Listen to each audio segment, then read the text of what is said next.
to, if you look at والضحى والليل إذا سجى ما ودعك ربك وما قلى, goes into all of these points, but then there's one piece that it takes you into الضحى والليل إذا سجى, and then it takes them into the different stages. In, you know, ما ودعك ربك وما قلى وللآخرة خير لك من الأولى, and then it tells you one very important thing at the end. وأما بنعمة ربك فحدث. In order to relate, when you look at الضحى, and then it talks about al-layl, it wants to tell you after that darkness that you might actually face in life, there is a duha. There is the moment where after the darkness, there will be that sunlight, that will be the rise. And of course, it's a metaphor as well coming in for you to see the simile in where after those moments where you feel you're stuck in certain areas, there's going to be the time where Allah subhanahu wa ta'ala will bring you the grand opening, will bring you the moment where all the darkness will go and there's going to be the rise.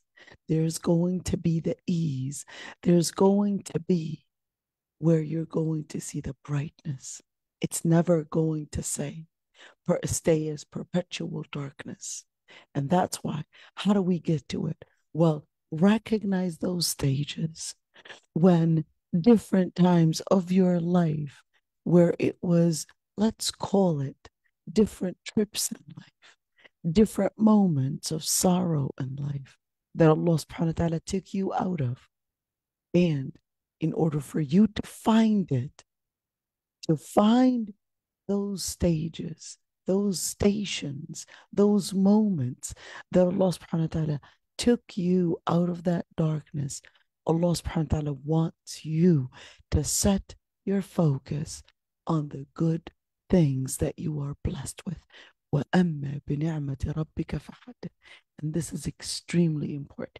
Set those visions in seeing and being capable of recognizing where the blessings are. You know, it was when I was, of course, I was taking care of my sister Marwa once. She was young. She was only a year and a half. And yes, a year and a half, but was capable of speaking. Because of course, she had 9 brothers and sisters, so she had a lot of people talking around her. At age year and a half, she was already talking. And she sits on the table, put her on the table, and she said, my head doesn't hurt.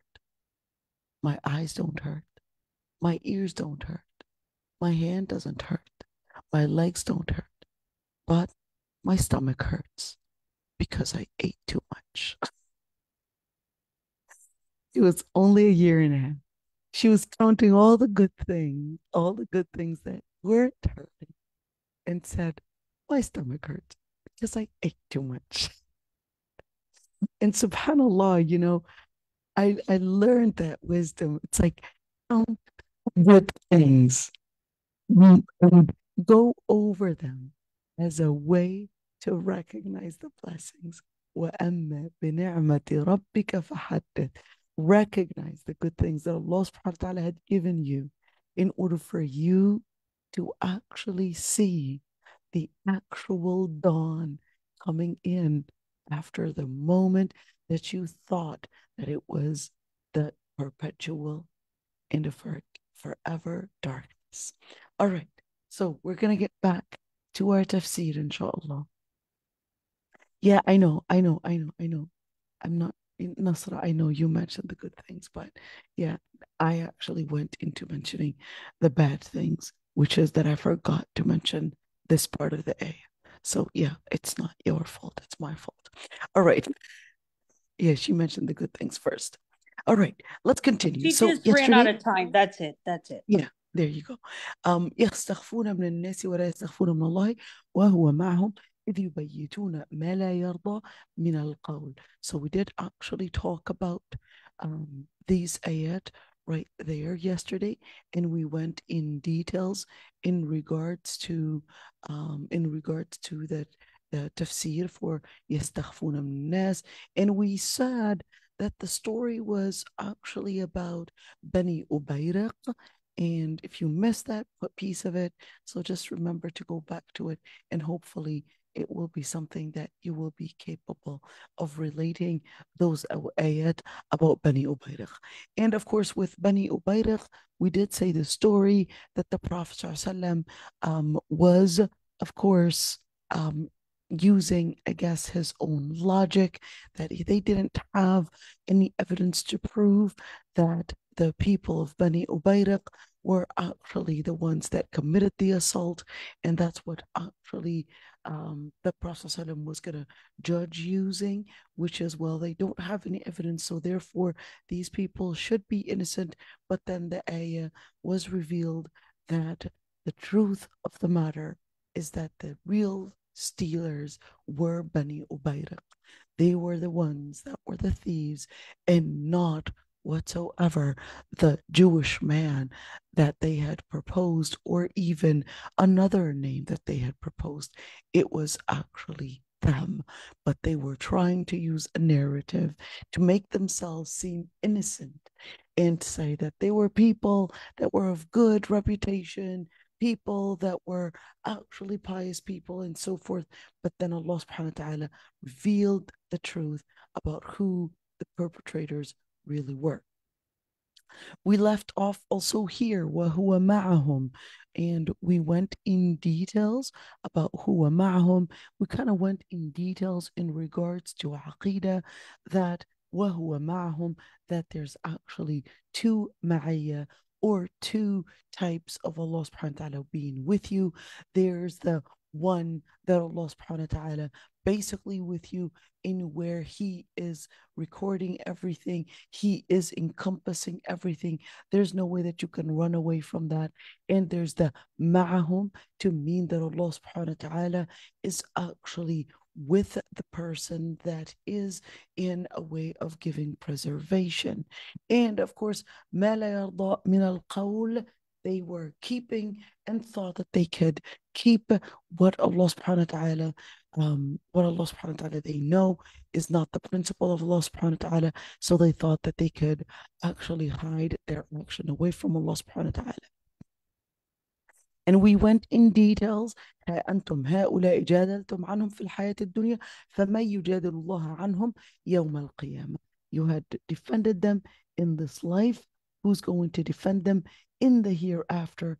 And certainly, Allah subhanahu wa ta'ala was basically telling us that what really makes you really deserving the best advocacy is really you abiding by truth. If you abide by truth, Allah subhanahu wa ta'ala would be the one to support you, would be the one to basically advocate for you in this life and the hereafter. Where did you get that? Allah subhanahu wa ta'ala will advocate for me in this life. Remember, Allah subhanahu wa ta'ala says, Inna Allah yudafi'u 'anil ladhina amanu.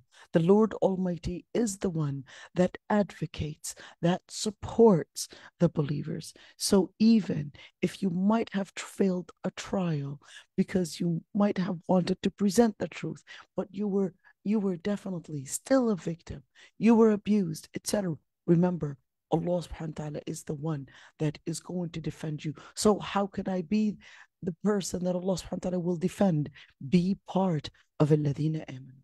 Be part of those that abide by the principle of Allah subhanahu wa ta'ala, by those that embrace Allah subhanahu wa ta'ala, and you will see Allah subhanahu wa ta'ala supporting you, defending you, and certainly defending you in where He would also basically advocate for you.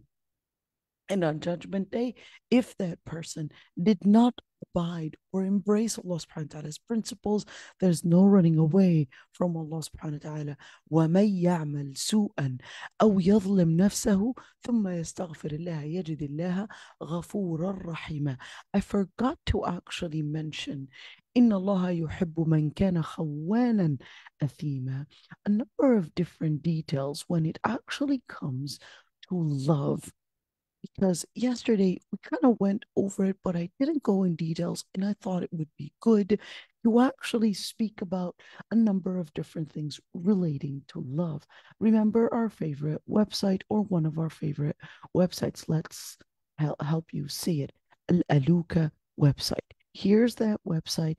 And remember, you could actually go to that website. Here we go. And you can even have the translated piece of it.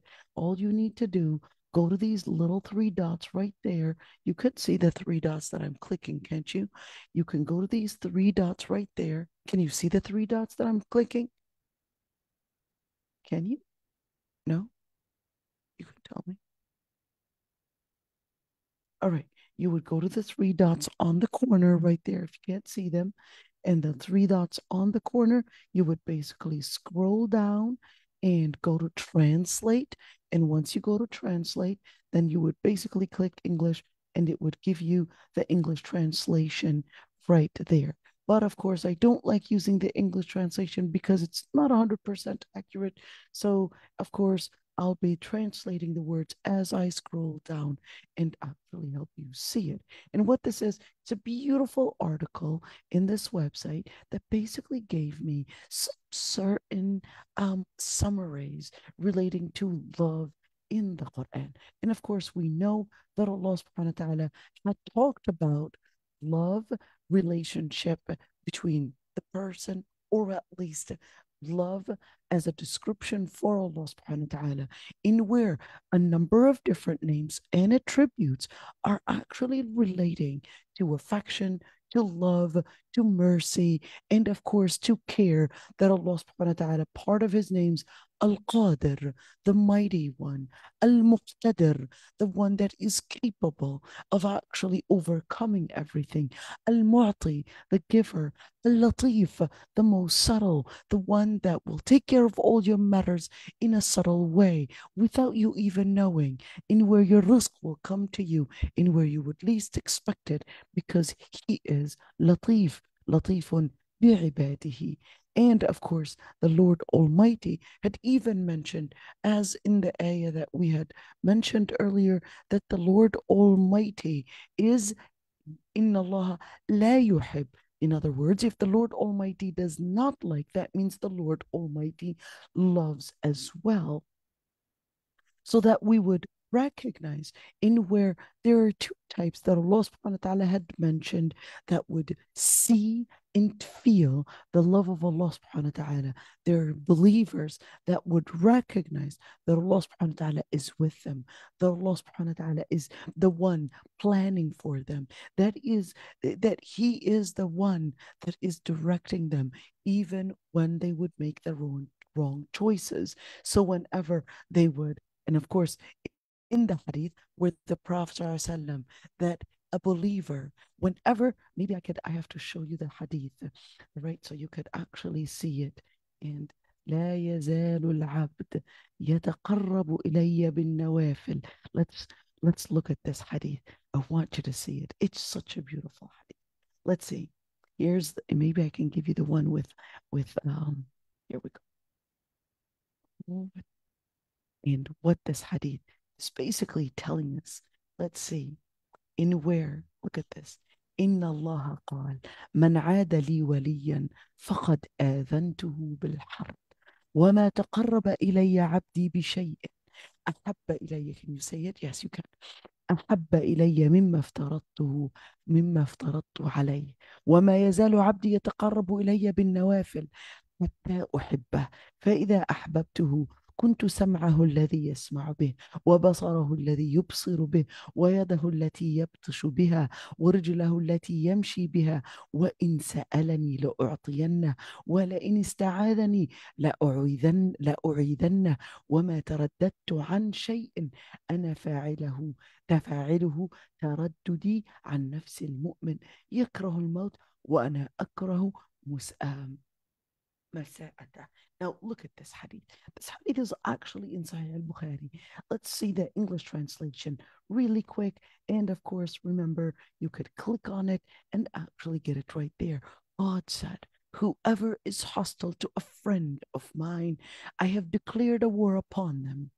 and my servant will not draw near to me with anything more beloved to me than what I have obligated upon them.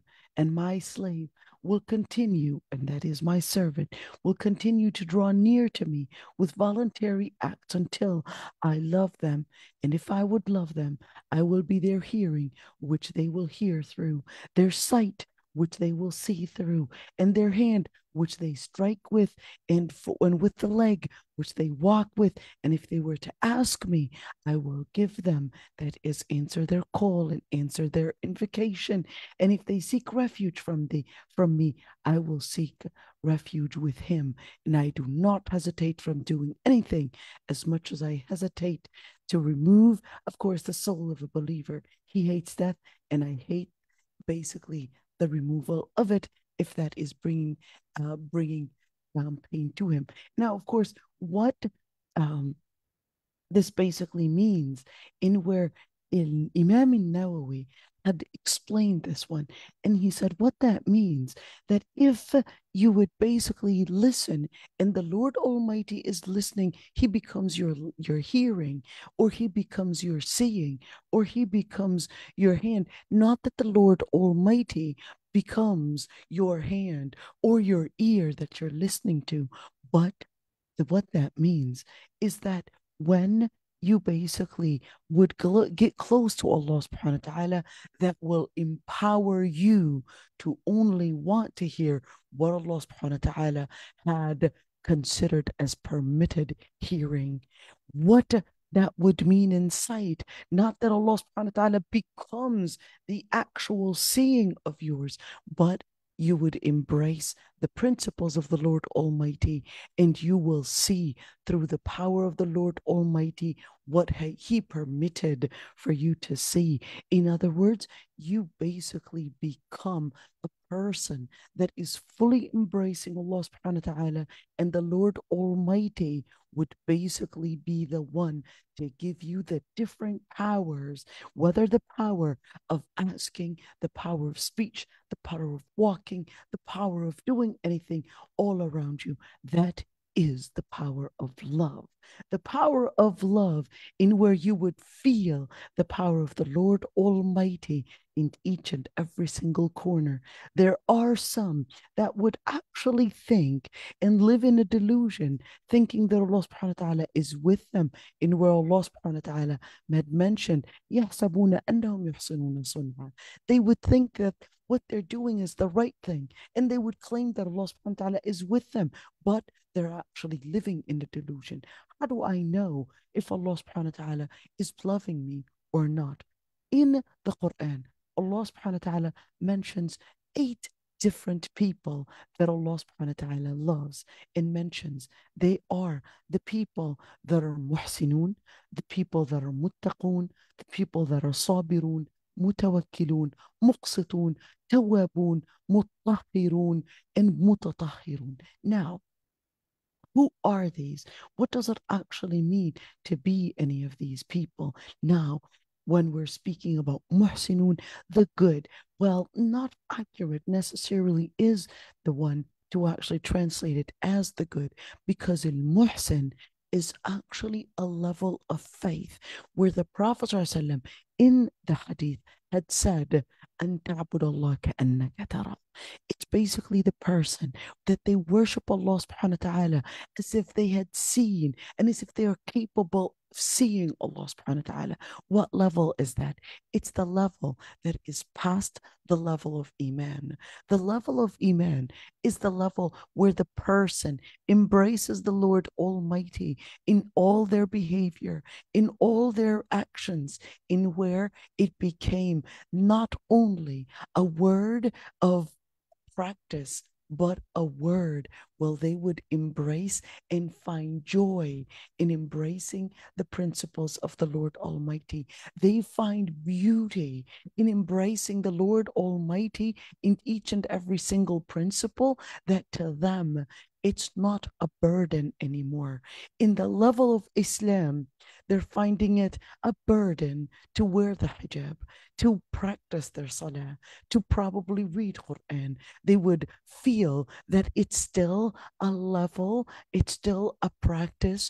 I have to do a lot of self-restraint, a lot of self-discipline for me to basically practice it. Sometimes I fail, sometimes I don't. In the level of Iman, no, it's a different level. They find joy even in sabr. They find joy in patience.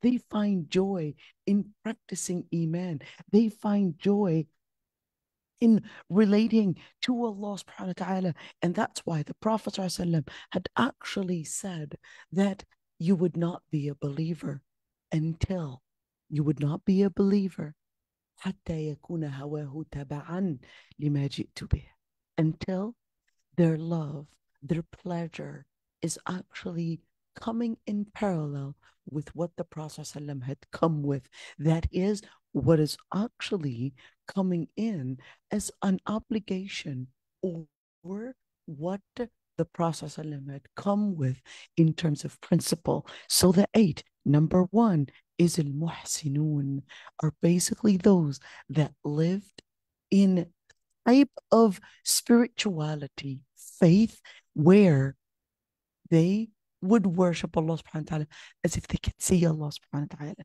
Number 2, al-muttaqun. Al-muttaqun is a little lower stage than al-muhsinun. Al-muttaqun, they don't necessarily take as the limits of haram as the area to keep out. No, they will go a little mile farther away from haram. Why? Because they want to keep distance away from haram. So what they would do is that they would stay away another mile just so that they would not fall in haram. Let's give an example. You know that it's permissible to go to a particular restaurant, but you know that there's this person there that works there that you cannot keep your eyes off of. So what do? You basically decide, I don't want to go to this restaurant. I'll go somewhere else. But it's halal to go. But you know that you don't want to go, even though it's halal to go, because you know that there is a possibility that that person might actually have their shift at that time, and it might be a fitna to you. So what do? You basically stay a mile farther and you decide, no, I can't go. I don't want to go. That's a muttaqi. You fear Allah subhanahu wa ta'ala. You fear not the limits, but you go farther than the limits. As-sabirun.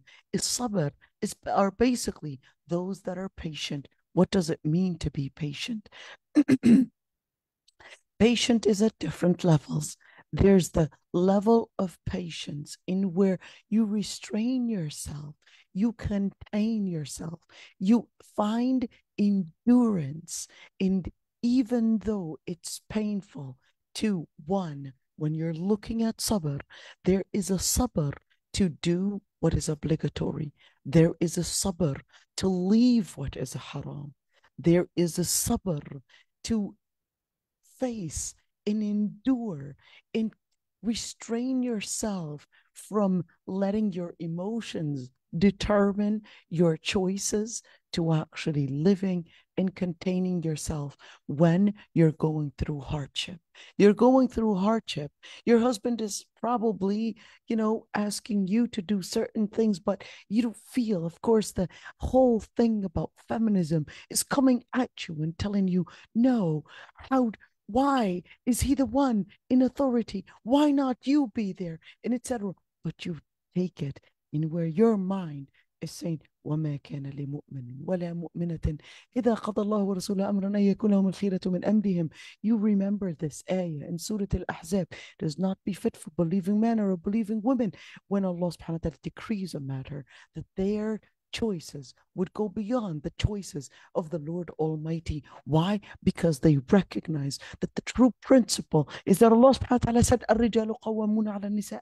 I'm just going to take it right there. It's asking me to obey my husband, but it feels like I'm a slave right there. No, no, no, it's not that you're a slave. You're obeying your husband not because of him. You're obeying your husband because of Allah subhanahu wa ta'ala.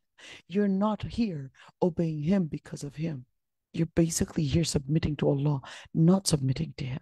So when you look at the word obedience, it's basically obedience to Allah subhanahu wa ta'ala. So you basically live the sabr, you live that patience in committing to the words, into the principles of the Lord Almighty. So is sabr ala ta'a, sabr on obedience, sabr on ma'asiyah. People would call me and say, my nails, they're going to chip. I have to basically go to this nail salon and all of that stuff. It's just a simple thing. And I would say, well, what you need to do is not necessarily put these acrylic nails. It's an issue of eating right. But shaitan is coming at you because remember, what shaitan was coming to you for was in order to tell you, right there, Allah subhanahu wa ta'ala, we're going to get to that piece in where shaitan, Allah subhanahu wa ta'ala, just a couple ayat from here, in where Allah subhanahu wa ta'ala tells you, listen, what shaitan is going to use is basically لَأُضِلَّنَّهُمْ وَلَأُمَنِّيَنَّهُمْ. He's basically going to put you in delusion. He's going to put you in some delusion of giving you hope. If only you would fix your nails, it's going to give you a mental satisfaction. It's going to make you feel mentally stable. It's going to bring you happiness. If only you were to fix your nose and do the surgery, look at it. Every time you would look into the mirror, you would basically see yourself standing out as looking ugly. You need to get that mental satisfaction by changing your appearance. You need to do this. And of course, Allah subhanahu wa ta'ala is telling us that it's not, the problem is not there. The problem is that shaitan is constantly working on making you feel discontent and making you feel that there is a problem with you. Then the problem is not necessarily in your appearance. The problem is giving you that delusion that it's just in a fake delusion that the shaitan will tell you لَآمُرَنَّهُمْ فَلْيُبَتِّكُنَّ آذَانَ الْأَنْعَامِ, to order them to change the different things in nature, whether in animals or either in animals or even in فَلَيُغَيِّرُنَّ خَلْقَ اللَّهِ, to change the creation of Allah subhanahu wa ta'ala. That's the delusion. So you would basically practice sabr, the patience to living the principle of the Lord Almighty, because you also want to be from those mutawakkilun that depend on Allah subhanahu wa ta'ala, al-muqsitun, that recognize that what it means to be a person of principle is a person that abides by the definitions of justice, the definition of akhlaq, and certainly they can still make mistakes, but they are tawabun. They are the ones to commit and be the ones to repent to Allah subhanahu wa ta'ala. Al-mutahhirun, the ones that are always seeking purification, seeking purity, whether purity in their akhlaq, in their morality on the inside, or whether we're speaking about purification on the outside. That's why even the Prophet ﷺ had actually mentioned, we mentioned it earlier, where the Prophet ﷺ said, إِنَّهُ لَيُلَبَّسُ عَلَيْنَا الْقُرْآنِ. We're finding that when the Prophet ﷺ was reading Surah Al-Rum, and he was dubious, did I read this ayah? Did I not read this ayah? And he said, the reason for that, when you are standing for Salah, make sure that you are doing your wudu right. By embracing tahara, you're actually bringing in a peace of mind, you're bringing in a peace of heart, you're bringing in a spiritual cleansing, not only a physical purification, but even a spiritual clarification, a spiritual clarification, a spiritual cleansing brings in, of course, all that mental cleansing as well. So one of the main reasons that we're even seeing, one of the main reasons that we're also seeing a lot of those mental illnesses, and this is not to generalize, but we're speaking about sometimes anxiety and depression. A lot of times it's actually coming from lack of tahara, coming from lack of tawbah, from engaging in sin, from lack of embracing the ethics and the principles of the Lord Almighty, coming from not having tawakkul and dependence on Allah subhanahu wa ta'ala, coming from lack of patience and feeling entitled, and coming from lack of taqwa, and coming from not embracing that the true love, that the true spirituality is when it's when you worship Allah subhanahu wa ta'ala, as if you could see Allah subhanahu wa ta'ala. That is the best level of spirituality that you can get. In other words, a lot of what is classified as mental illness is actually supposed to be classified as lack of taqwa, lack of sabr, lack of tawakkul, lack of qist and morality, and lack of tawbah, and lack of tahara.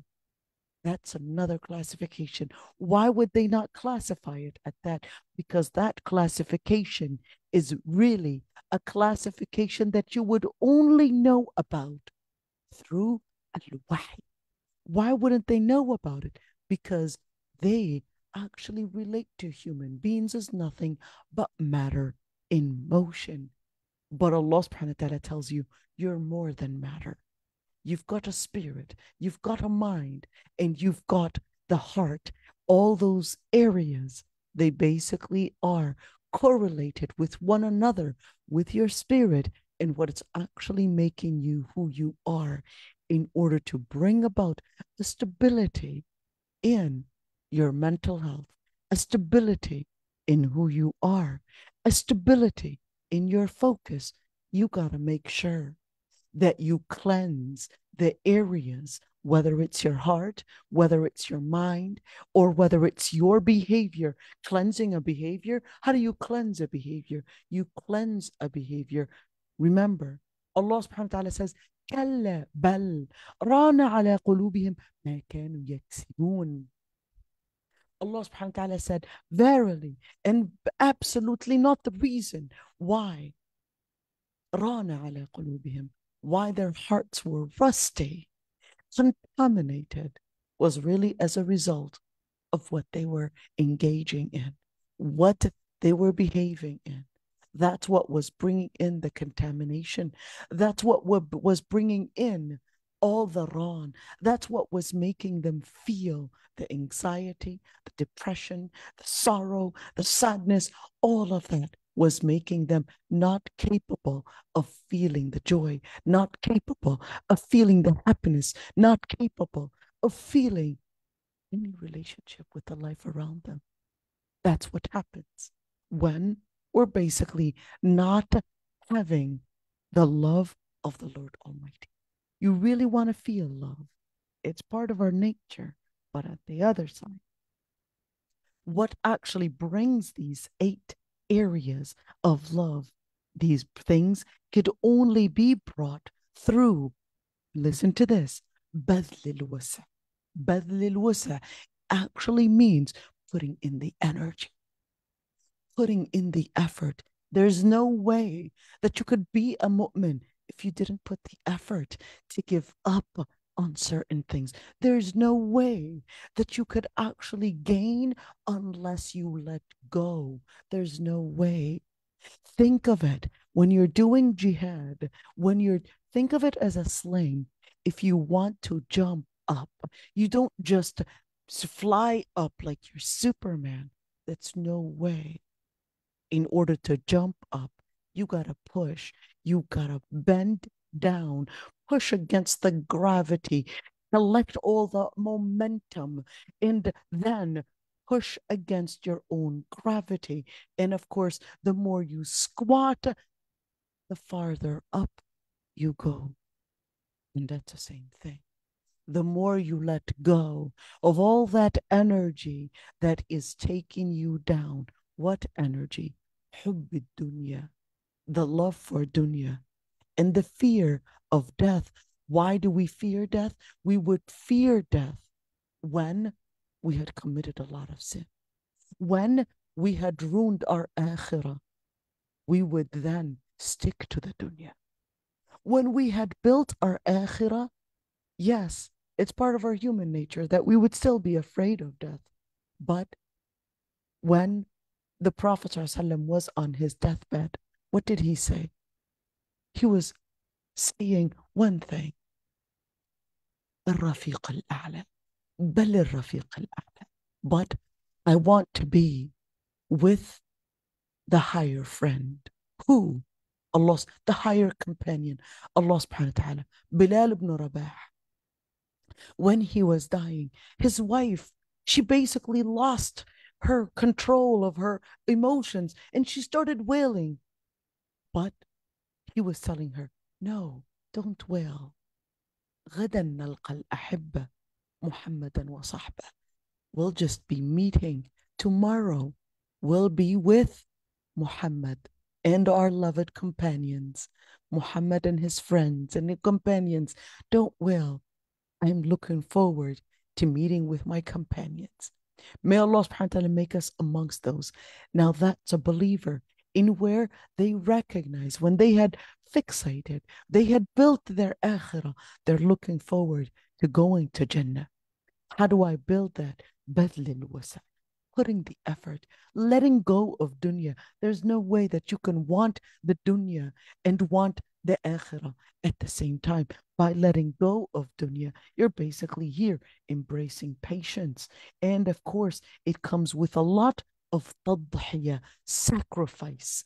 What does sacrifice actually mean?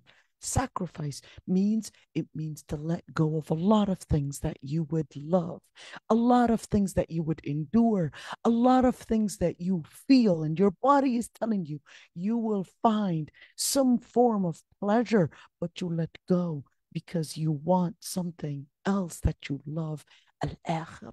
You want something else, which is the love of Iman. So that is what will come in with bringing in al-mahbub. You're bringing in what you adore most, Allah subhanahu wa ta'ala, al-aziz. Where you would let go of what you would love most in order to basically connect with Allah subhanahu wa ta'ala. And of course, having patience despite all the hardship. It's so hard to get up this morning, so hard to get up for salah, so hard to put on the hijab, so hard, but I don't want you focusing on the pain and the hardship, but focus on the gain to get to al-akhirah. Focus on that piece of it. That's what it means to actually live and embrace the love for Allah subhanahu wa ta'ala.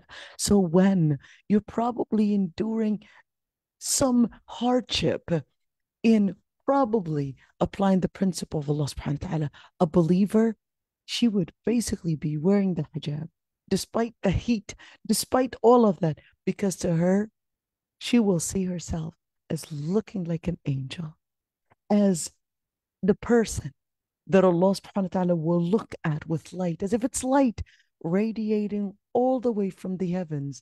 And upon her, despite all those that would want to feel and think of themselves as living freedom, as living liberty, but she will consider that I'm actually the only person to live liberty, to live freedom, because I recognize that I had embraced the definition of liberty as a value. Liberty as the principle of the Lord Almighty. They would think they're living a liberty and a freedom, but they're actually living in where they're imprisoned by their own body. They're imprisoned by people's definition of what makes you free. Like a delusion, right? Like a delusion, like a whole delusion in where it's a whole misinformation. It's a whole what is the word that I could use? It's where it's living in where your vision is basically giving you this blur and you're manipulated from seeing the truth, and where it actually takes, yes, when you're living a sabr, you're basically living al-akhlaq. Remember, akhlaq actually comes, and when we're looking at morality, it actually comes in 4 different ways. There's no way that you could actually live in akhlaq unless, number 1, you recognize the definition of justice or morality. You recognize that there has to be endurance and patience, and you live to actually recognize al-iffa, satisfaction, in where you live with al-iffa to say, no matter what I'm granted, I'm going to live and just live and accept the small amount of what is halal. And despite all of that, I will be definitely offered a lot of different things, but I will put on my hat of courage, my hat of bravery, and stand, say, Allahu Akbar, and stand to say, Allah subhanahu wa ta'ala is beyond all, and I will be the one to actually be the one to embrace Allahu Akbar. And that is basically what it means to be Muslim. There's no way that you can be Muslim and be a person that is living the fear, or a person that is giving up on your principle for the sake of dunya and some little scraps of pleasure in this dunya, or be a person that is living and wanting to give up on some pain because you basically can't face it. You gotta live to actually do that, do that jihad of the nafs. And yes, why? Because, girl, you recognize that Allah subhanahu wa ta'ala is the one to determine and define what justice is, what principle is, what truth is. So you embrace truth. You embrace, and despite all the pain, you embrace it with full satisfaction, and you stand up with all the courage, despite all the fear that they might put in front of you. But you know that you will be facing all those things that your nafs or your shaitan might be pushing you towards, probably a mirage, in where it's telling you and giving you that there's going to be some form of excitement, some form of dopamine, some form of happiness, some form of joy. So then you basically do that jihad of the nafs and push away all that shahwa, all that lust, and you would basically put in the effort throughout the night, throughout the day, and spend even the most valuable things to you, your money, because you know, ma naqasa malun min sadaqa. You know, even the things that you would enjoy, your money, your gold, all of that, you're willing to spend it for the sake of Allah subhanahu wa ta'ala. Why? Because you're not looking for this dunya, you're looking for the akhirah. So in that situation, you would recognize that what you're seeking is love for Allah subhanahu wa ta'ala. So therefore, you would recognize that there is a direct relationship between the materialistic things that you might have around you and between the spiritual things that you would basically connect. In other words, you give up on certain materialistic things, the prize, the gain is basically going to be spiritual things.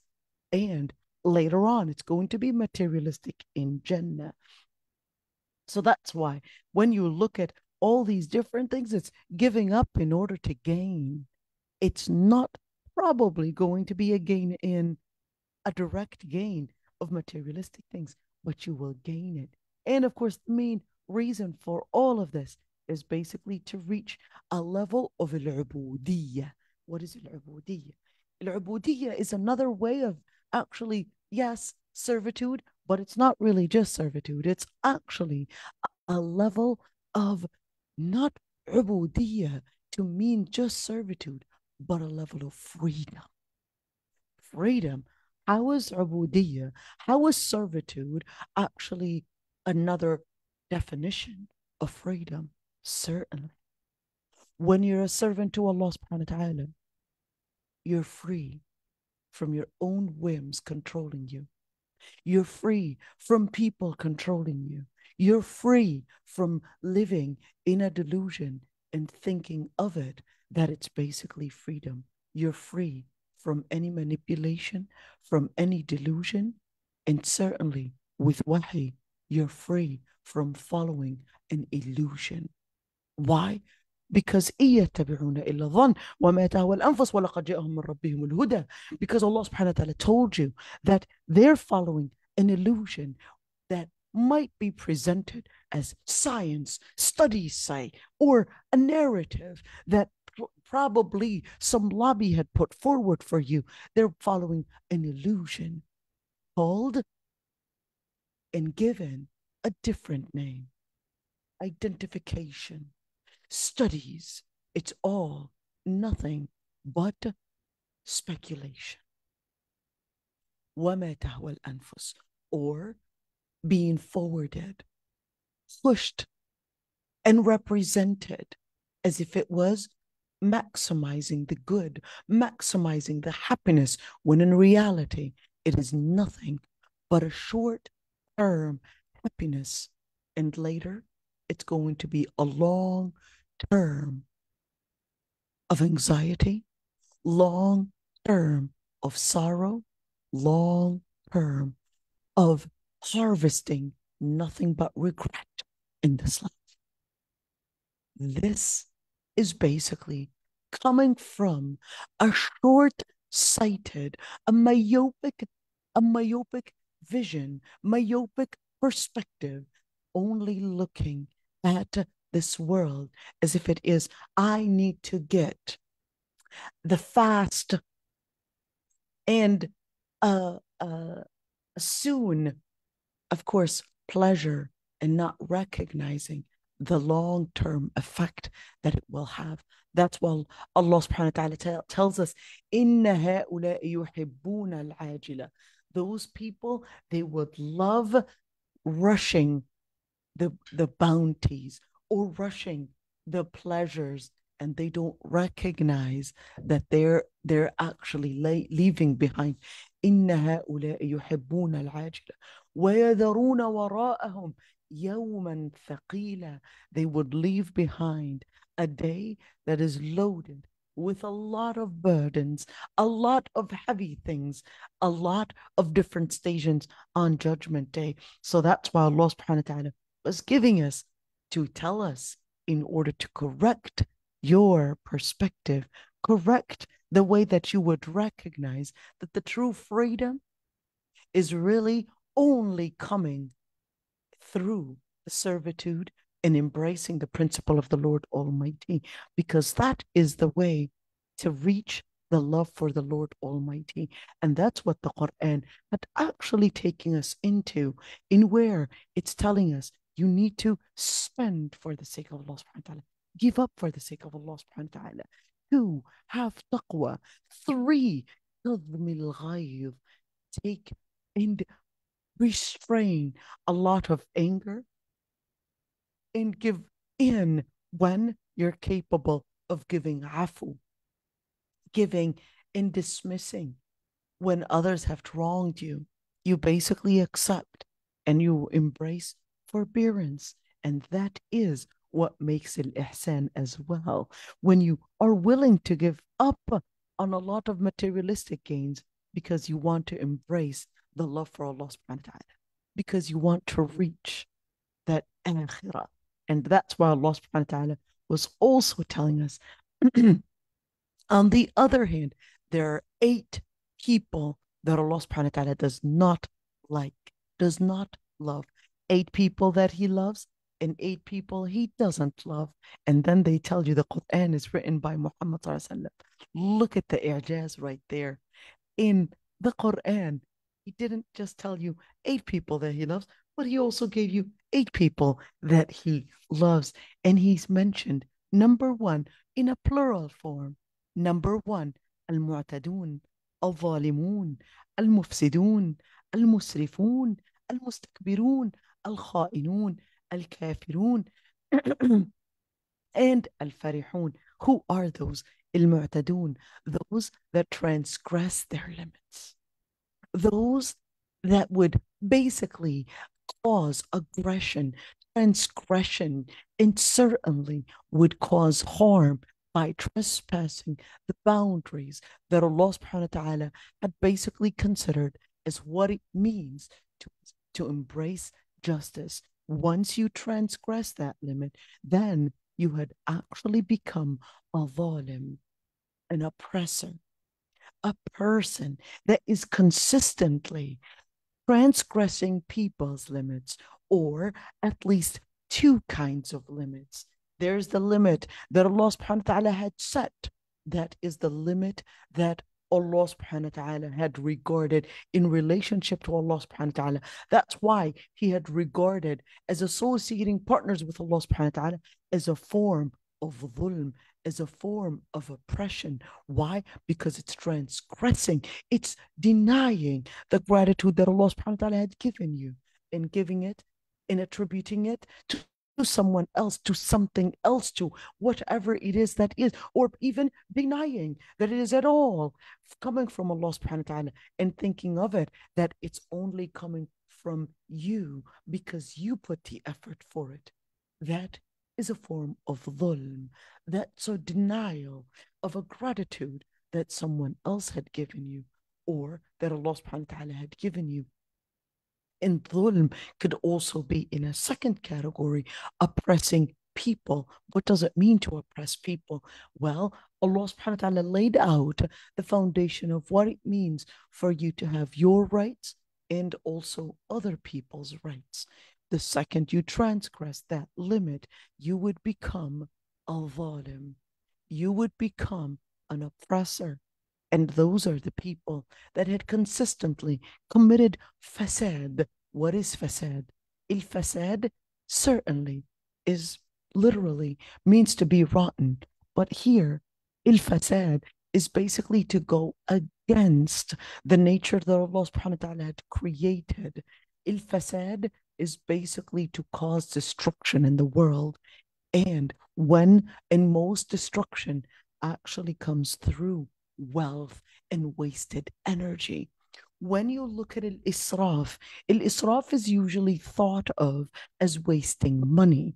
But if you were to go in details in the Quran, Allah subhanahu wa ta'ala called Qawm Lut as musrifin.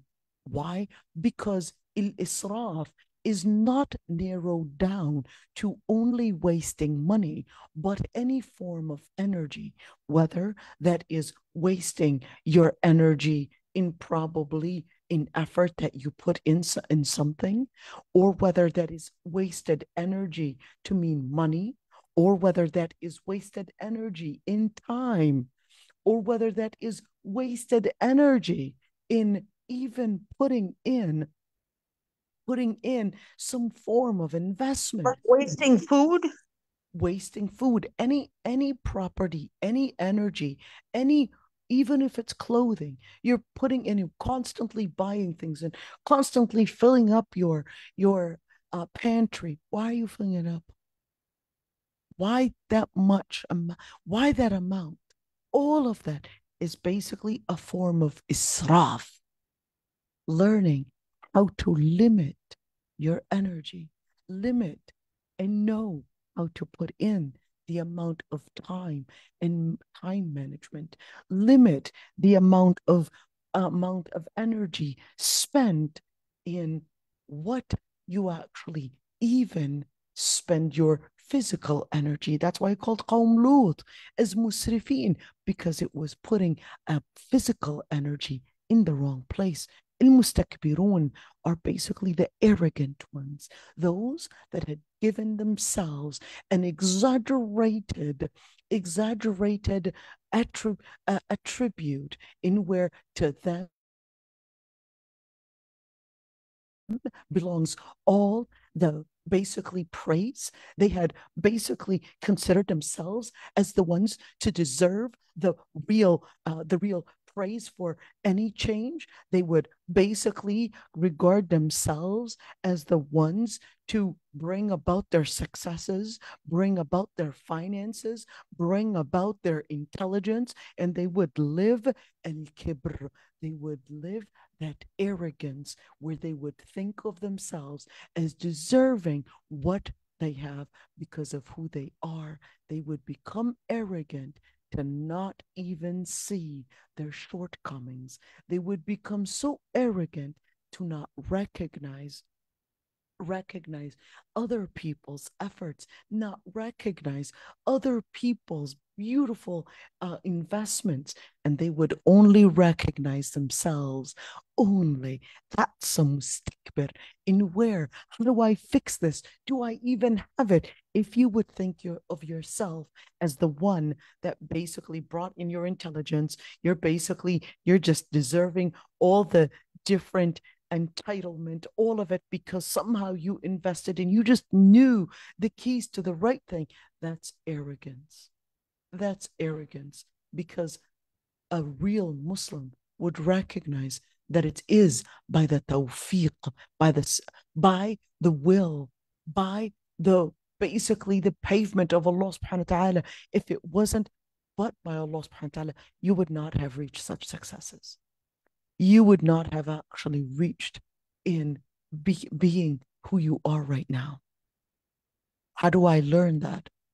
The Prophet ﷺ tells you, "Man la yashkur al-nas, la yashkur Allah." To recognize it, thank people, and that will pave the way to you thanking Allah subhanahu wa ta'ala. Thank your parents for all the effort that they had actually invested in you.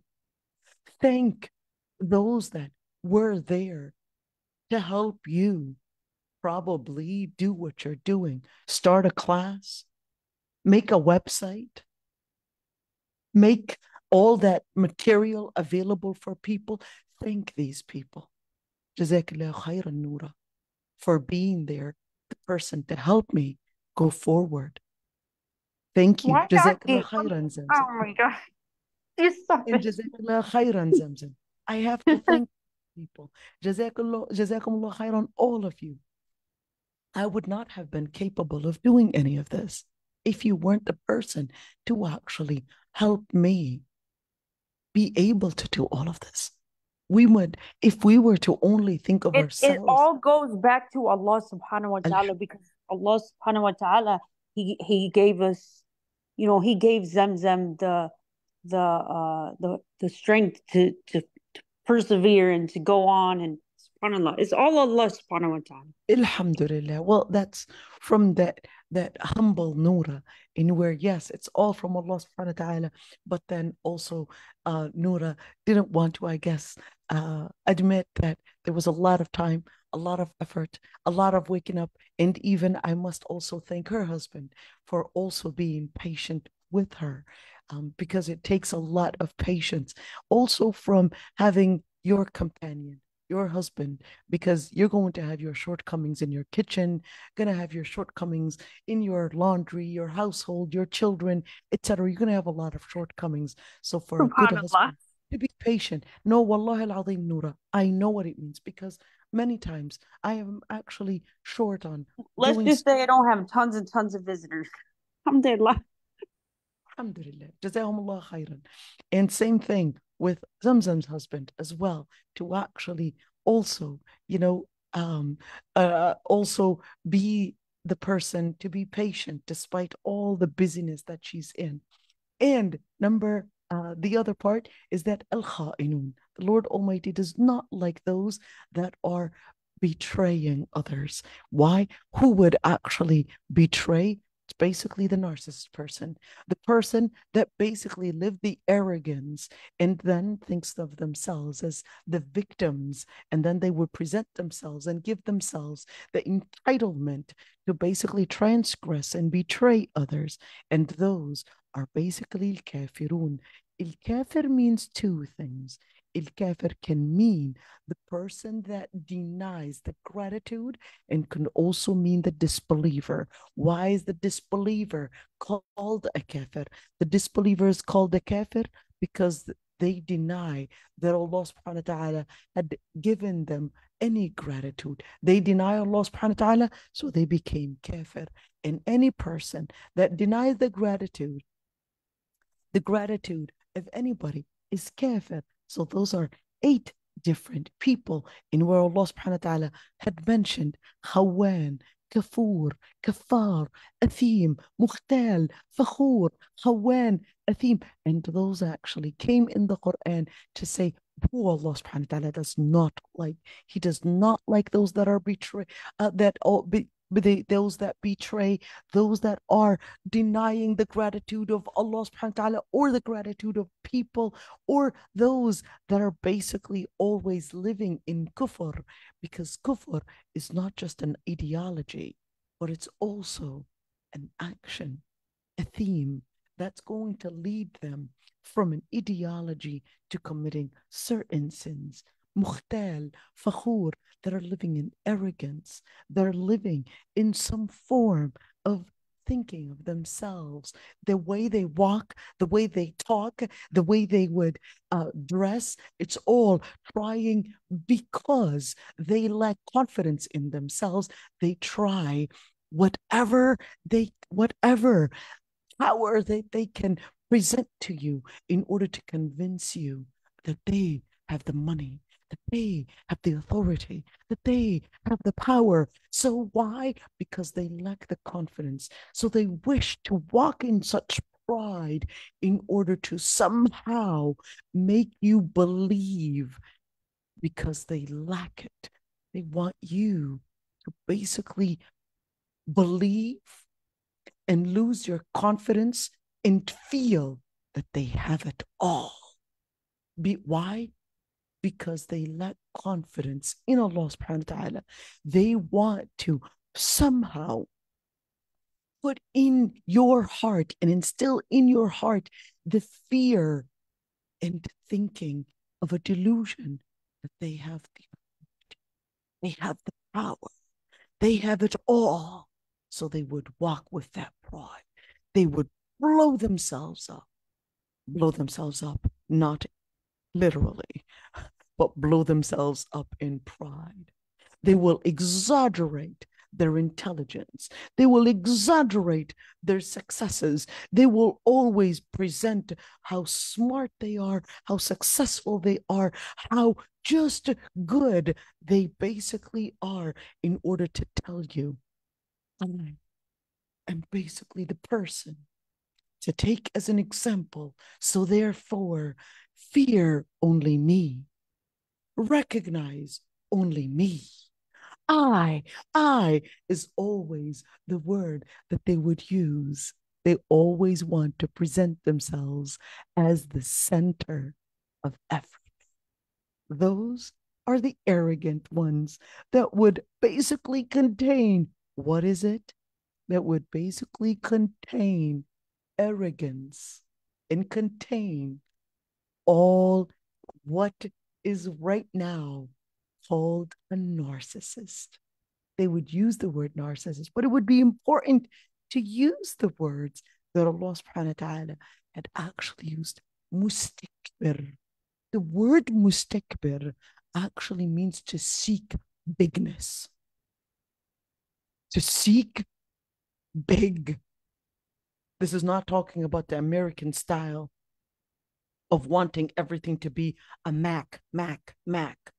But this is that the person themselves, they're trying to blow and exaggerate that they are the center of everything by exaggerating the different successes in order to make you feel that they just happen to be so smart to just know the place and the area of success. So therefore, they're basically repeat the ones in English, the 8. Okay, sure. Where is it? Okay, so here we go. Al-Mu'tadun, transgressors, ظالمون, oppressors, mufsidun, the ones to make destruction, musrifun, the ones to basically I'm be sorry. wasteful. I just wanted if you could write them maybe at the end or whatever when it's done. Oh, you know Just what? Sure. Here's what we could do. We can do English translate, and let's see. It would tell us, here we go. Here we go. It just wrote it for you. Are plural form aggressors, oppressors, corruptors, extravagant, arrogant, traitors, disbelievers, and the joyful. But the word joyful, this doesn't mean, so I'm supposed to be sad all the time. No, this is not telling you to be sad all the time. But this is الفرح is basically the person that is constantly living in taraf, the person that's constantly living in extravagance, a person that's constantly living in entertainment. That's it, taraf. That's the joyful, not the person, okay, that is basically happy. If you're happy, no, be sad. That's what makes a believer. No, that's not what it means, okay? In fact, the most joyful ones are the mu'mineen. Why? Because they know they look up to the akhirah, but they're not living Yeah, it's with not that. like fake joy, right? Because they have their Exactly. joy is with dunya. Absolutely. So here's the thing. It's really interesting. I think one science that I would really want to study if I did not study Sharia is neuroscience and physics. I Neuroscience. want to ask you, oh, sorry, I didn't mean to interrupt Yeah, you. go ahead, Noura. So you know that hadith about the dunya being like an old woman? Is that authentic? Like an old woman? Like I don't know which hadith you're talking about. A dunya being like an old woman. I don't know which hadith. It's not coming across my mind. I might actually just finish the Zoom and then like, oh, that's what she's talking about. Right now, it's not clicking in my mind. oh, okay, never mind. Okay. So Sorry. it's not clicking. I'm like old woman. Yeah. So yeah.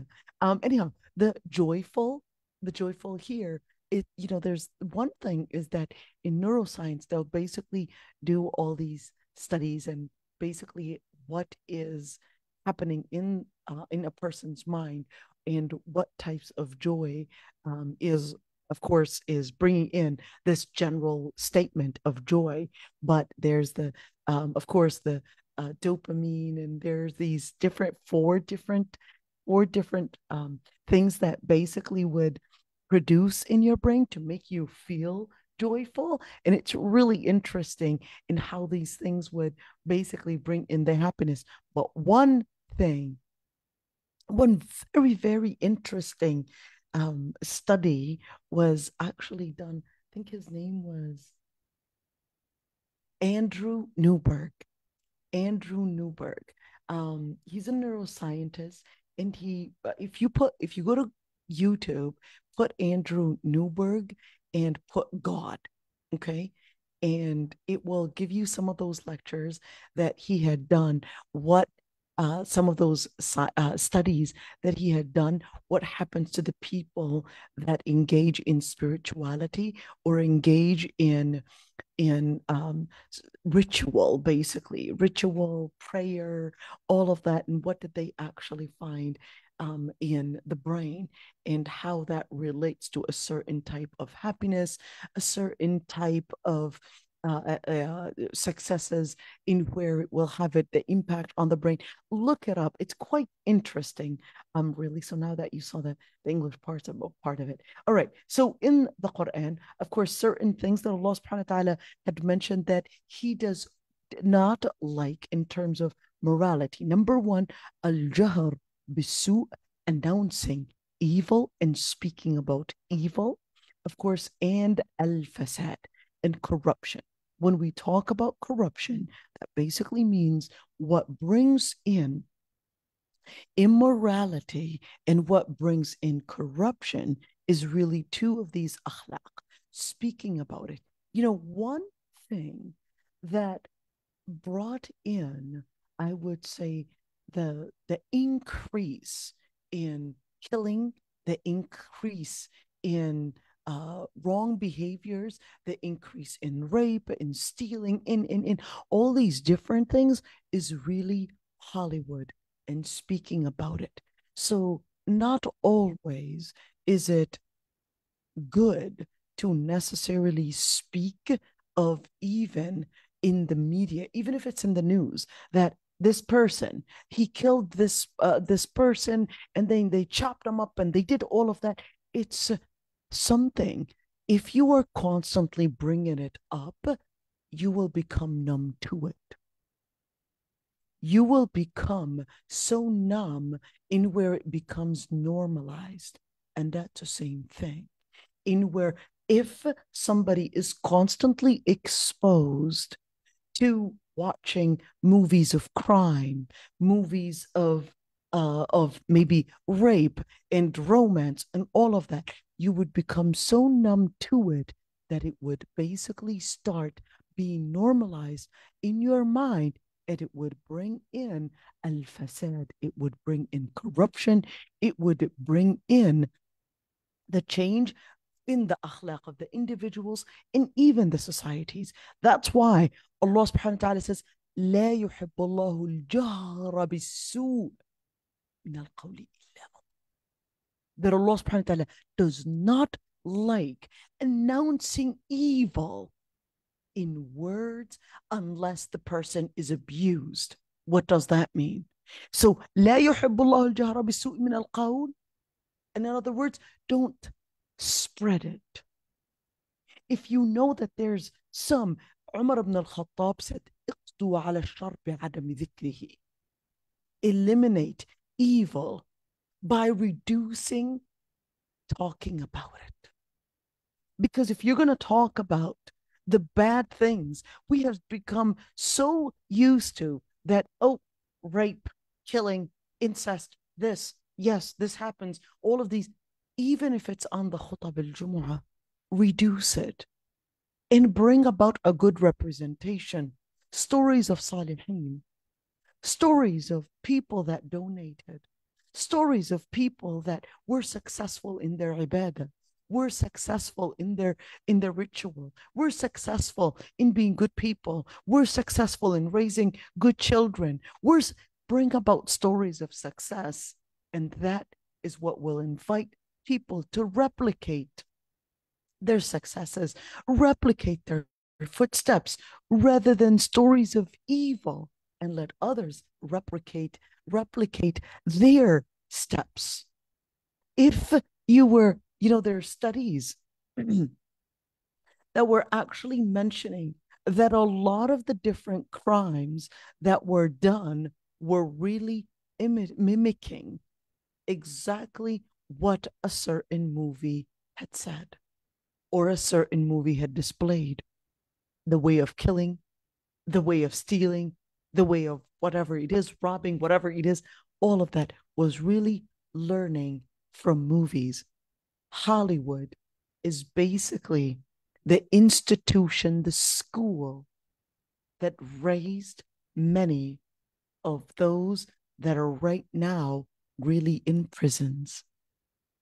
It's Hollywood. And not only Hollywood, but even if we're constantly talking about it, even if it was showcased and even if it was brought in as if it is somehow, even if it is basically presented, if it's a documentary, it will have its impact on you, even if it's showcased as if it's a documentary. The second that you become so numb with al-jahr bis-su', you would bring in fasad. You would bring in all that corruption.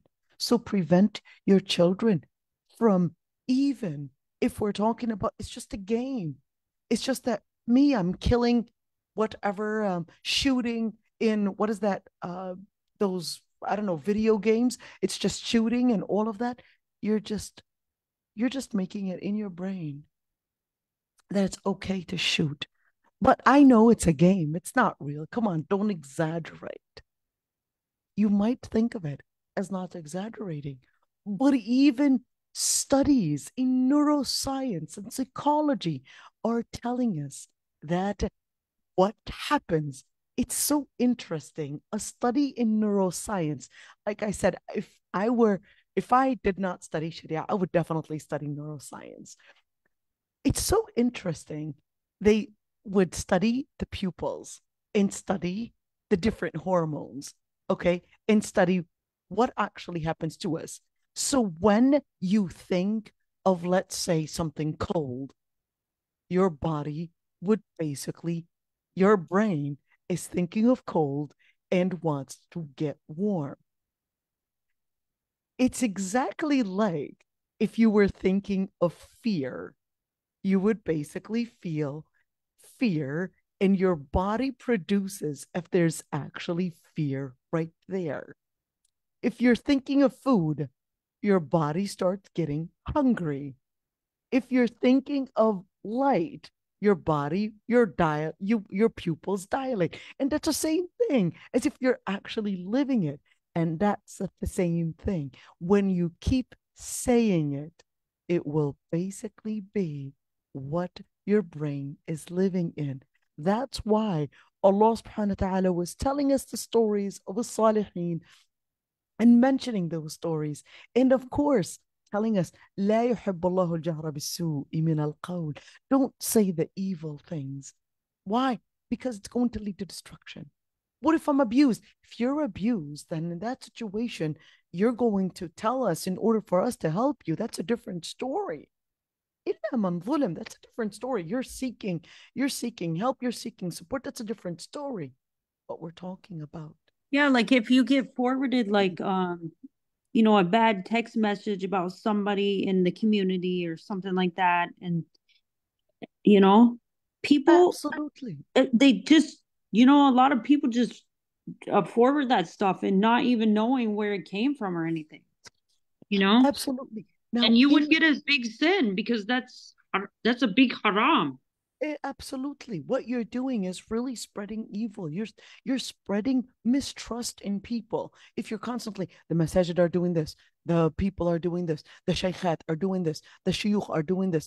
What they're trying to spread is really to lose trust in religious people are this. And what they're trying to spread is really fear and losing trust in the salihin, in those that are basically trying to embrace salah, religiosity. The masajid are being portrayed like they're places of mistrust, a place where you're not going to find but betrayal. And of course, that the shuyukh, they're basically nothing but munafiqeen. And what is happening right now is it's really sad to see that what we're seeing is that even organizations, their organizations formed just to speak about, for example, the X or Y or Z, and warning people of X and Y and Z. If you needed to warn people, wait a minute, why are you not putting in what is good? This person is giving durus on tafsir, for example. Now bring about the good. If there is really something to warn about, we can do things differently. Whenever this person comes to our state, for example, to give a lesson on tafsir or whatever it is, we can probably say, well, we're not sure whether such information is right or wrong. So we'll make sure that someone is accompanying this person at all times, rather than spread such information to spread mistrust on each and every single person that is trying to teach Islam. And it's really sad. I don't want to name names, but let's continue. Another thing, of course, we're still talking about love, all right? Allah subhanahu wa ta'ala, of course, had told us that human beings are different than Allah subhanahu wa ta'ala. So Allah subhanahu wa ta'ala the Prophet ﷺ said that Allah subhanahu wa ta'ala does not look at your appearance, but looks at your heart. So Allah subhanahu wa ta'ala, and I love the story of Julaybib. I'll tell you the story of Julaybib. Julaybib. Oh yeah, I love it too. I love that story. Julaybib was an ugly and a very ugly Sahabi. One of the ugliest companions. In fact, he was known for his, let's say, the appearance that was not necessarily so attractive. So what happened was Julaybib, the Prophet ﷺ, basically tells Julaybib, don't you want to get married? And Julaybib says, well, who would actually want to get me married? In other words, no one would approve of me. So the Prophet ﷺ says, he goes off and asks for the hand of a woman. And the father says, absolutely. What an honor to have you marry our daughter. But the Prophet ﷺ said, it's not for me. It's for Julaybib. The girl's father hesitated. It's like, let me ask her mom.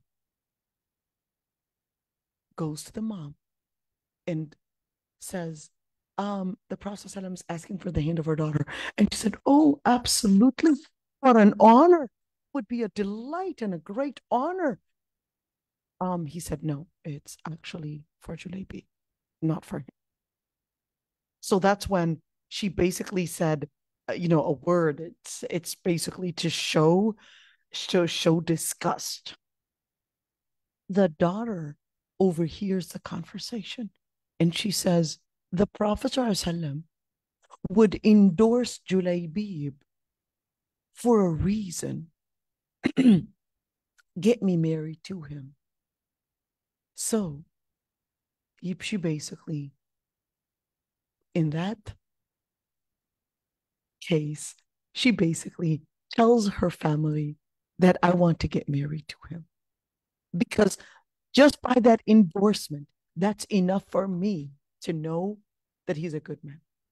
That's when the second day, of course, Julaybib basically gets married. And of course, when Julaybib is married, the following days, Julaybib is basically hearing the call for jihad. Julaybib goes to basically go for the call of jihad, but then Julaybib gets killed. The Prophet ﷺ says, in the aftermath of the war, did we miss anybody? Is anybody missing? And then they would say, yeah, X and Y and Z. They would go search for them and bring them. But then the Prophet ﷺ said, I'm missing somebody. Who is it? Julaybib. Julaybib is missing. Go search for him. They look for Julaybib and see that all around him were 8 people from the mushrikeen basically at him. Julaybib had killed all of them. 8 or 11, can't remember the exact number. Killed all of them, and he eventually got killed. The Prophet ﷺ takes Julaybib and himself actually does al-lahd, basically buries him with his cloak and says, in tears, and says, Julaybibu minni wa ana min. Julaybib is from me and I'm from Julaybib. What does that mean? It's like he's my own family. He's part of me. Yes, wasn't the best in appearance. Certainly was not. But just that endorsement, that's the second endorsement by the Prophet ﷺ. The first endorsement when he had basically proposed on his behalf. And the second endorsement when he said, Julaybib is from me. What does that mean? He's part of me. And I am part of him. And that's very important. When sisters, when you want to look And brothers as well, when you want to look for a companion, look for a person that deserves to be the companion, a person that deserves to be a person that if the Prophet was there, he would endorse them, a person that basically considers that Allah subhanahu wa ta'ala is their number one consideration. That's the person that you would want to look for. Not a six-pack necessarily. Why not? Let them work out. Why not? But not the appearance. The appearance, it's just a matter of time and it goes away. Just a matter of time. The body changes. You will see basically the stretches on the belly coming in, and all the effort and the weight gain after pregnancy, and of course, and even for the man, of course, all the wrinkles coming in, and all the gray hair coming in, and the belly sticking out. And what happened? Yes, they can work out, but there's a reality of time, age, illnesses. That will not be something that you will hide, but there's something to embrace.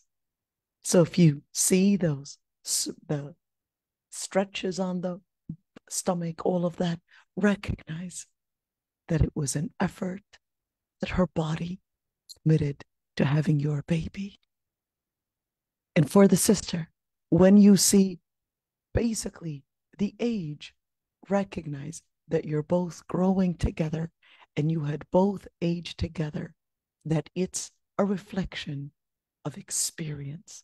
It's a reflection of, inshallah, that it would be, the Prophet ﷺ had said, whoever would have gray hair as an effort that they had committed and spent for the sake of Allah subhanahu wa ta'ala, Allah subhanahu wa ta'ala will make it be the light that would radiate on Judgment Day.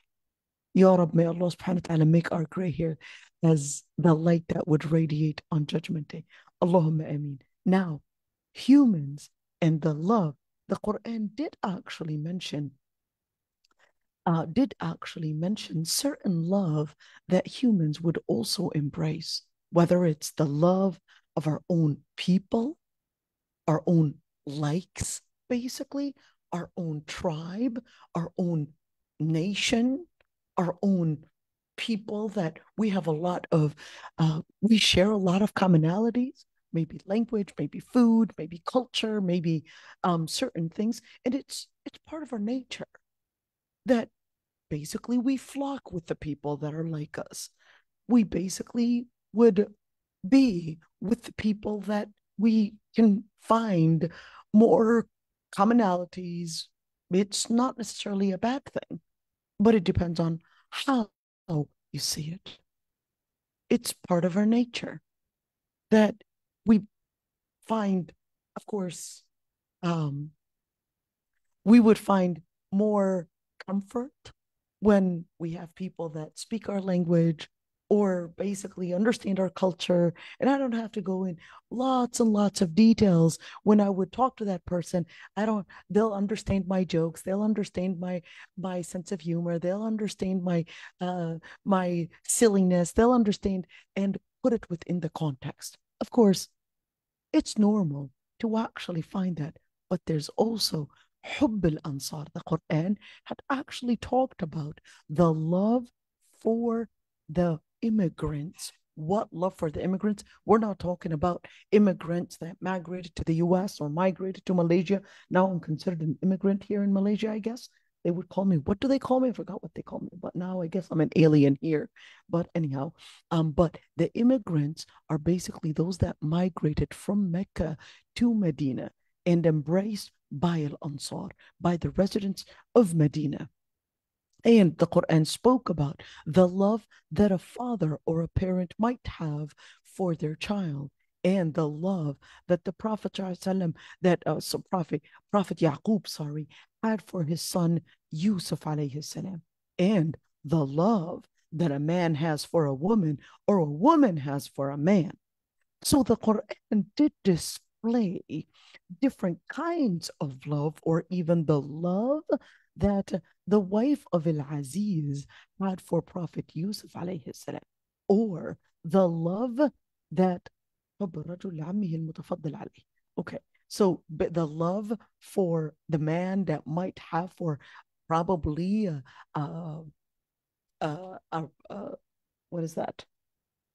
A relative that basically had some form of gratitude over them, or even the love that the Prophet ﷺ had for his uncle. So those are the different types of love that the Quran had displayed. Let's say, let's do it again. So loving for a certain nation, qawm liqawm, love for the Ansar, the residents of Medina, for the Muhajirin, the love that a parent will have for their children, the Prophet Yaqub's love to his Yusuf alayhi salam, the love that a woman will have or a man will have to a woman, or a woman to a man, and the love for Imra'at al-Aziz for Yusuf, the love for a man to basically the his own tribe, or a person, uncle, or whatever it is that basically brought any form of gratitude, the love for the Prophet ﷺ to his uncle. Of course, those are different displayed love, in where, of course, it's in order to display that some of it is basically natural. Some of it is basically those are feelings that we might have. What does love mean? Love means sacrifice. Love means sacrifice. Love means commitment.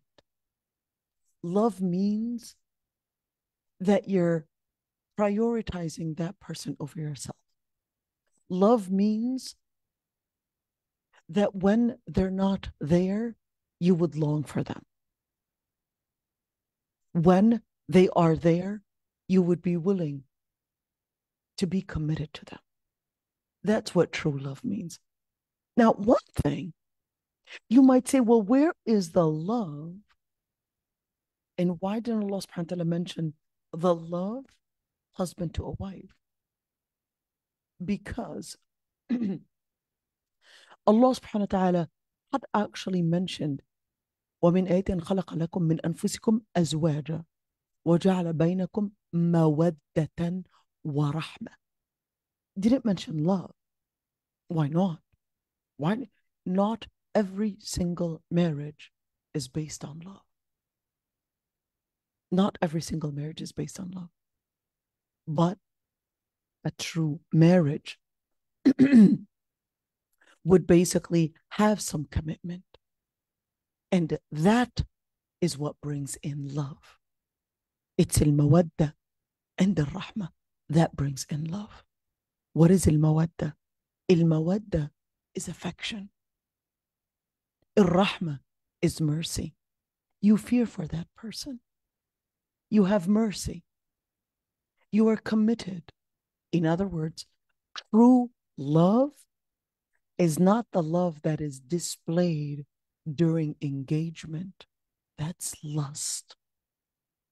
Lust is an animal feeling, exactly like you would see the animals. They're running, the male is running after a female, or probably the opposite in some animals. In where, of course, that lust, once it's fulfilled, it becomes gone. It's not there anymore. And that's why many would live in a delusion thinking that by creating a relationship before marriage, that's what brings in love. That's a delusion. That's nothing but lust. You're nothing igniting only a fiery lust. But the truth of that person, the reality of that person, is when that fire, ignited fire, goes away, and then the truth of their akhlaq come to the surface. The truth of their akhlaq, once that comes to the surface, that's the reality of the person. So that's why we were actually seeing the traditional marriages were actually more successful than the marriages that we have today. Why? Because it was not based on firing lust, but it was based on, let's search about their history. Let's see the realities of their akhlaq. Let's see the realities of their commitment. Let's see the realities of what this person understands about being qawwam, what this man understands about being responsible, what this woman understands about being clean, committed, responsible, because that's what brings in. Once I recognize and you recognize that there is an affection, there's a responsibility, that you care to invest in what we both are investing in, our own family. We both share the same affection. We both share the same consideration. That's what will bring in the mercy. That's what will bring in the mercy. That's when we will both invest in the same thing. That's what will bring in love and affection. And that's why when Allah subhanahu wa ta'ala basically talks about love, you could see in where what will actually bring in love. Well, remember, it's basically, are you bringing in that investment in infaq? Are you bringing in and living the taqwa? Are you really living the akhlaq and morality? Are you here holding on to your anger? Or is it because the wife was basically not doing the best? Maybe during that moment she was having some kind of a hormonal, I guess, change. Then right there, you got so angry. That's not going to bring in love. Same thing with you as a female as well. Is it when your husband was angry that you seized that moment to portray him that he's nothing but an impulsive person that is basically just mean, does not have akhlaq, and of course only is a selfish person, etc.? Then what are we getting? What we're getting is really corruption.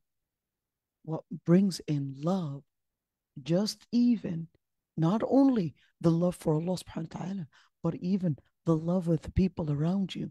Spend. And il-fitra, it's part of our fitra that we would basically love those that would invest for us, those that we would feel committed to them. We would feel that they are committed to us.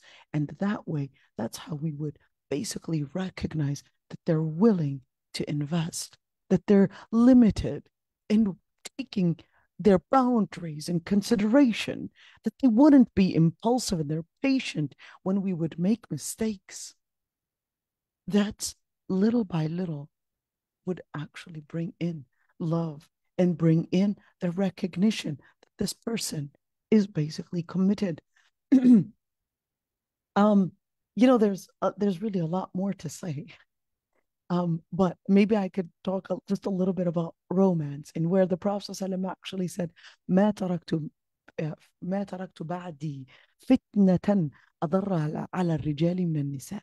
There's no bigger fitna, worse and far more corruptive and more dangerous, that is more harmful on men than women. Why? Because it basically goes beyond just a certain lust. It can be something that can actually control the person, in where it can lead to them giving up on the love for Allah subhanahu wa ta'ala, the commitment. When a person loves someone, the stronger that love goes, the more committed they'll be to them. The stronger that love, not only the more committed, but the more they're willing to sacrifice. That's why Allah subhanahu wa ta'ala was speaking about for al-mu'mineen, that the mu'mineen would basically be the ones willing to sacrifice everything for the sake of Allah subhanahu wa ta'ala, to show commitment for Allah subhanahu wa ta'ala, to show love for Allah subhanahu wa ta'ala, is basically to show consideration for Allah subhanahu wa ta'ala's principles. And that's where, there's that's it's really a lot to say. But that was supposed to be tafsir for one portion of it. And I was supposed to go in speaking about the difference between the dhulm and the ma'asiyah and all of that.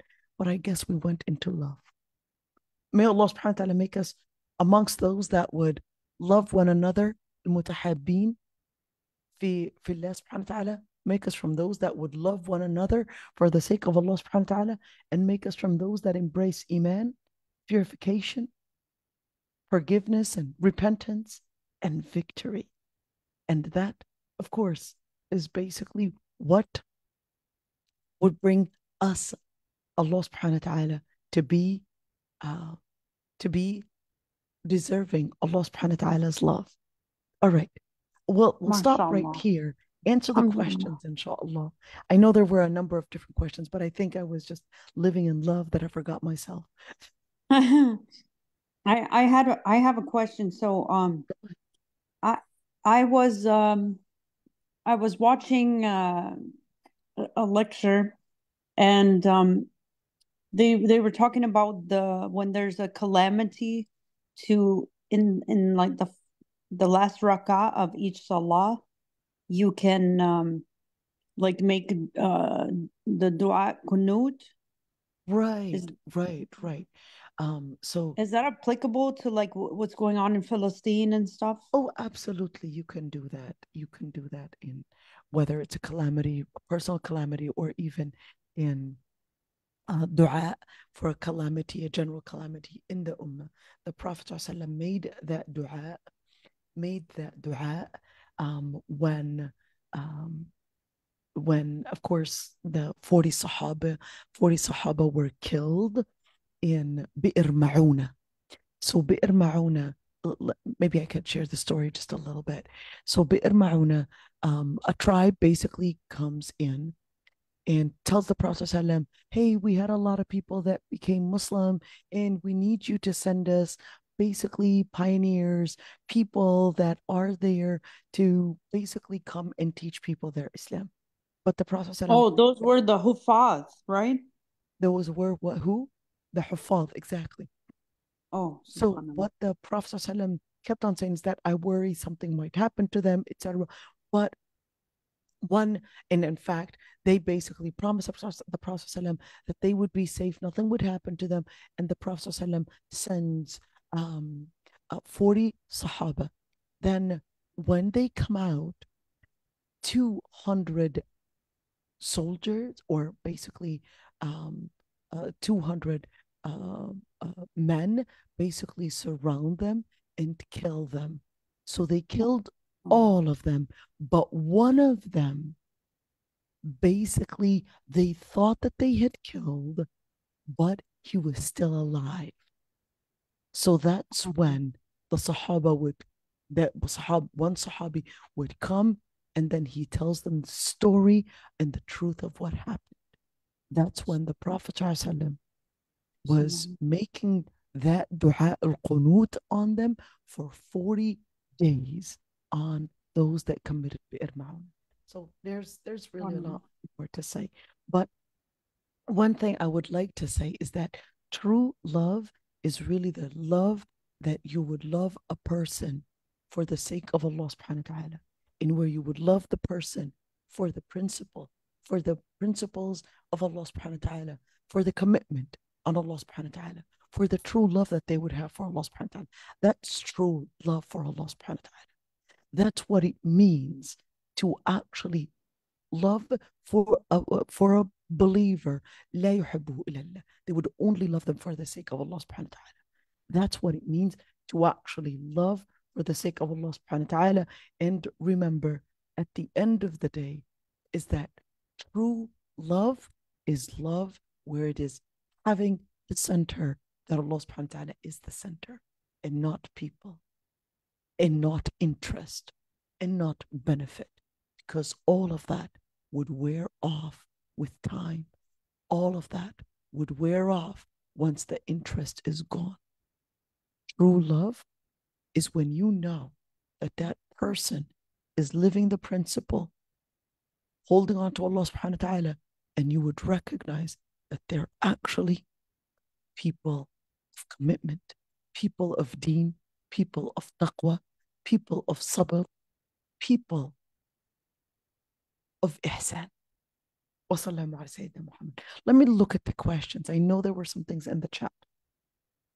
How merciful is Allah subhanahu wa ta'ala? Quantity. And is there, oh, sure. Okay, I love that question. Is there a way to reverse our records of wasted time in the past? How merciful is Allah subhanahu wa ta'ala? Love the question. Absolutely love the question. The Prophet ﷺ brought in the representation in two stories. Number one story, there was a battle. And in the battle, of course, when everybody is running for their life, people will get displaced. A woman gets displaced away from her own baby. So this woman, a mother, there's nothing like the motherly love. So she starts searching for her baby. She holds one baby after another and puts him down. She's searching for her baby. But the battle had put everybody in a completely different corner. Finally, she finds the baby. The Prophet ﷺ and the Sahaba were watching this. She finally finds the baby, hugs the baby, and starts nursing her baby. And the tears were just dripping on the baby as she nurses her baby. The Prophet ﷺ said, do you see the affection of that mother towards her baby? And they said, yes. The Prophet ﷺ asks them, would you think she would throw her baby in fire? And they said, by Allah, absolutely not. That's when the Prophet ﷺ tells them, Allah is even more merciful on his servants than that woman on her baby. In another hadith, the Prophet ﷺ tells the story of a man to display basically how happy Allah subhanahu wa ta'ala would be on his servants. And he said, Allah subhanahu wa ta'ala, of course, displays the story in where a man is basically lost in the desert. He's got a camel, and this camel basically contains all his shelter, all his food, and all the items basically for his life. Then he falls asleep. What happened was something very scary. That camel contained all his food, all his water, all his basically items to survive in the middle of the desert. Wakes up, the camel is gone. Left, right, search everywhere, did not find the camel. So then he decides, I guess that's my fate. Decides to, at least, if I can't find a peaceful life, I'll just find a peaceful death. Rests himself on the sand in the desert and says, I'll just die right here. Rests himself to die basically and rest. Definitely not a peaceful death, but wakes up to actually find the camel right above his head. That's when he basically thanks Allah subhanahu wa ta'ala and says, and starts praising Allah subhanahu wa ta'ala. But instead of praising Allah subhanahu wa ta'ala and saying, I'm your servant and you are my Lord, he makes the mistake and says, I'm your Lord and you're my servant, and thanks Allah subhanahu wa ta'ala. Why? It's called the dahsha. basically a moment when you're just so happy or in complete sadness that you lose your focus and your words would basically say and anticipate or even mix the sentences together. That's how the Prophet ﷺ had displayed and says, Allah subhanahu wa ta'ala is even happier than this man's happiness in finding his camel. The Lord Almighty is happier to see his servant coming back to him. When we're talking about fear, every single fear you would run away from, except the fear of Allah subhanahu wa ta'ala, you run towards Allah subhanahu wa ta'ala. When you're afraid of I love it when you say it like that. Yeah. Only when you fear Allah subhanahu wa ta'ala, you run towards Allah. Why? Because you know that Allah subhanahu wa ta'ala is the place of true love, is the place of true trust, is the place of security, is the place of rizq. But all other places, they would not be the same. You know, when a mother might spank her child, then the child, Mom, I'm sorry, I love you, etc. It's a way of letting the child, because the child recognizes that even when my mom spanks me, she doesn't spank me out of hate, but spanks me out of love, out of fear. She's barely concerned. The mu'min recognizes that you run for the sake of Allah subhanahu wa ta'ala. So this is just to give the quantity, an idea of the quantity. And we did write, of course, the 8 things. So alhamdulillah, we got that one in place. And is it israf to have fat and skinny clothes because our weight fluctuates? So, I mean, no. If it's basically items that you need. So in that situation, if a person's weight fluctuates that fast, so basically it's things that you would need. It depends on the person's situation. That's what's going to determine whether that is israf or not. So if there are any questions really fast before we end our live session, inshallah, and ربي يحفظكم جميعا. Jazakallahu khairan. وإياكم. Inshallah, we'll continue tomorrow with more on tafsir. But tomorrow, we're not going to talk about love. Tomorrow, we're going to talk. Man. Oh, man. Exactly. We're going to talk about dhulm. All right? This is what we're going to talk about. We're going to talk about oppression. Because you're not going to know justice if you don't know what oppression is. Yeah, subhanallah. Ma'asiyah, and then what's the difference? Why? Well, simply because the ayat, the following ayat would talk about dhulm, would talk about su, would talk about ithm, would talk about khati'ah. So we need to know the difference between all of these. They can't be antonyms. There's definitely some difference. So that's why we're going to go and actually, inshallah, speak about more details in that regards. This is it. Inshallah. Inshallah. All right. Assalamu alaikum wa rahmatullah.